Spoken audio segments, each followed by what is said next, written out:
D'accord. Maintenant, comment on fait pour identifier la section de nos poutres? Il faut se référer au plan de ferraillage. D'accord, prends le plan de ferrage. D'accord. Tu vas nous expliquer ce que tu comprends ici. Sinon, ce que tu as compris la dernière fois. Allons-y, prends le micro. Donc ici, nous avons le plan de coffrage.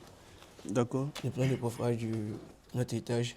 d'accord, Et ici, sur le plan, nous pouvons lire les indications suivantes. Nous avons notre dalle pleine qui est ici. d'accord, Notre dalle pleine, c'est que nous fait dire que c'est une dalle pleine, d'accord, avec les marques que le dessinateur a marquées ici. Ici, nous avons une dalle pleine d'épaisseur 20 cm. d'accord. La hauteur de notre étage fait 6,40. Et nous La avons hauteur de quel étage? du TN jusqu'à Dans le niveau de la dalle, en le fait. niveau de la dalle, s'il vous plaît, D'accord, fait 6,40. Et ici, nous avons une dalle à corps creux. d'accord, Une dalle à corps creux, nous avons le sens des nervures qui est marqué avec les flèches ici. d'accord, Et on répète toujours la hauteur du plancher, qui d'accord, est 6,40. Et les 16 plus 4, les 16 représentent la hauteur des outils qu'on appelle aussi les entrevous. Les d'accord, 4 représentent l'épaisseur de la dalle de compression. Et nous remarquons ici, au niveau de notre dalle pleine, que c'est en porte-à-faux. d'accord. Un porte-à-faux ici.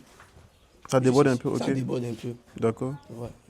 Et nous avons les axes des poutres et des poteaux. super, ok. Là, les poutres sont où? Les poutres, à travers les axes, on les repère facilement. D'accord. Montre-moi deux poutres. 2 poutres. Oui, Ici, il y a une poutre. ok, Ici, il y a une poutre. Les poutres sont marquées B11, d'accord, jusqu'à B11 plus CH1. Ça veut dire B11, c'est la poutre. oui. Et CH1, il y a le juste un chaînage en bas. Ok, on suppose que le B11, en fait, il y a juste ce mur. D'accord. Le CH est où? Le CH, voici le chaînage ici qui est Et le le, chaînage. et le B11, il est où? C'est juste en haut qui est la poutre. D'accord. Maintenant, comment on fait pour identifier la section de nos poutres? Il faut se référer au plan de ferraillage. D'accord, prends le plan de ferrage. D'accord. Super. Donc, cherche le B11. Il va t'aider. Donc, B11, on a une poutre de... On a une poutre de 20-40. Ok, 40, c'est quoi? 40, c'est la retombée. 40, c'est quoi?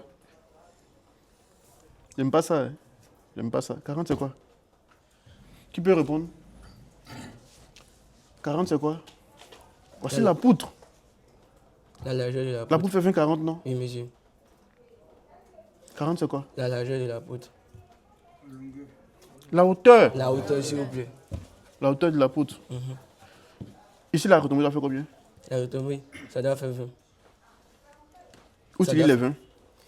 Parce que quand nous allons couler la dalle qui fait déjà 20 C'est mètres, plus 4 qui fait 20, et ça?